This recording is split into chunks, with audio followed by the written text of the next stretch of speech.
No, you can't activate archetypes and use their energy to make money, become more attractive, or have more focus and energy. And people can't be archetypes either, and there aren't a definite number like the 12 archetypes. And anyone telling the opposite is either misinformed or trying to scam you.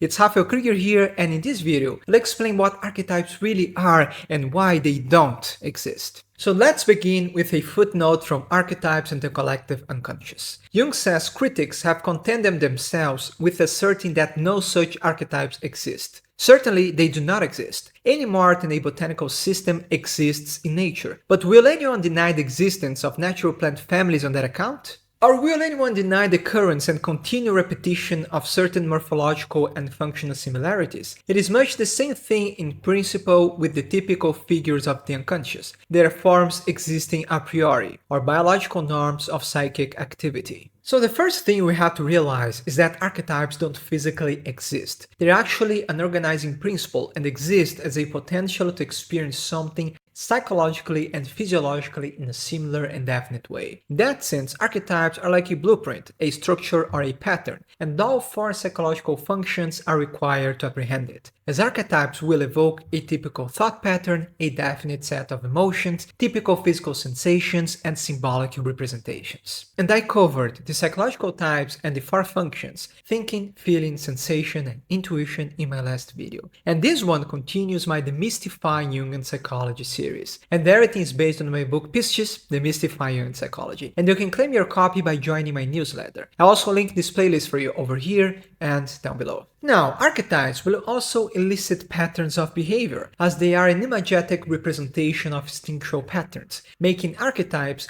the psychic image of human instincts. In the structures and dynamics of the psyche, Jung places both on a spectrum, where instincts are represented by the infrared part and archetypes by the ultraviolet part. And using a nerdy analogy, instincts are the hardware of a computer and archetypes are the software, and together they form the human operational system. Now, this analogy doesn't perfectly match what Jung meant, but it helps to grasp it. And as we've learned in the first video of the series, Jung was influenced by Kant, and he disregards the notion that humans are a tabula rasa to be marked by experience, and establishes that archetypes are forms existing a priori, or beforehand, exactly because they aren't learned but inherited. In that sense, archetypes act as a filter to our human experience, and that's why we have similar patterns of behavior, a similar thought structure, a similar way of experiencing emotions, physical sensations, and common symbolic representations. In summary, instincts are typical modes of action and patterns of behavior, while archetypes are typical modes of apprehension, that is, a symbolic representation of these patterns. And now we have to discuss the difference between archetypes and archetypal images, as this is usually where confusion starts and opens precedents for the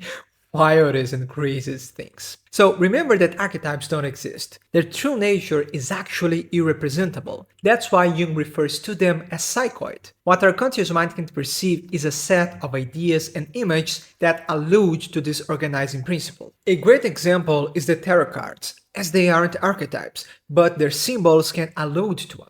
Also, archetypes lie in the unconscious realm, which means that they're not accessible to our conscious mind and aren't subject to our will. We can simply perceive them. And that's why things like learning to activate archetypes and using their energy are simply a scam. And lastly, there aren't a definite number of archetypes, as they are as infinite as human experience can be. And now I have to discuss another interesting facet of archetypes, as they're responsible for religious experiences, which means they have a numinous or compulsive quality, and force themselves upon consciousness when constellated.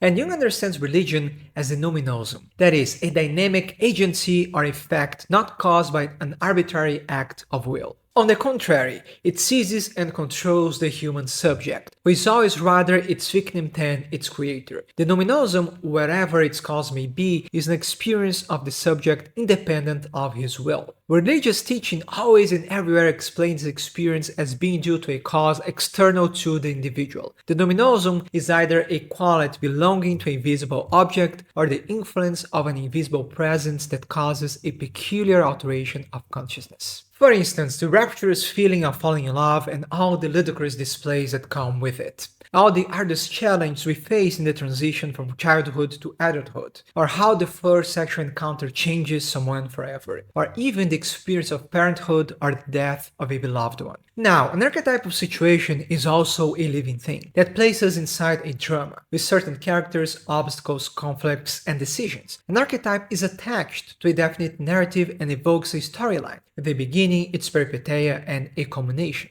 Like the great temptation Jesus had to endure for 40 days in the desert, or when we feel tempted by a femme fatale or Don Juan figure, or even when we feel completely torn in the face of a tough decision. All of these motifs are typically human, and although each person has a unique experience, they're all encapsulated in a definite structure. So now we're going to go over a few examples of archetypes. The idea of God or the first cause shaped all religions, as every single one of them has a creation myth that seeks to explain the birth of the universe and all species. We also have the mother, father, child, shaman, and the wise old man and woman. And lastly, the mythological motifs, like the hero's journey, the magical escape, descending to hell or catabasis, helping animals, metamorphosis, the treasure hardly attained, the cave and the dragon, the guardian of the threshold, and the psychopomps, which are usually linked to the animus and anima. And finally, you can find an example of archetypes as a religious experience in my book Piscis, in which I explain how Lionel Messi received a projection of the Savior archetype during the last World Cup. I was lucky to witness everything during my time living in Buenos Aires, and you can claim your copy down below. Also, you can find a simple step-by-step to integrate the shadow that follows Carl Jung's method in my accessible course Catabasis, the Shadow Integration Manual. Or you can come directly to the Audacity University, where you can master Jungian psychology in 1 year, to either become your own analyst or integrate these tools into your professional practice. All links are in the description. And don't forget to check the rest of this amazing playlist. Thank you for watching, and I'll see you in the next one.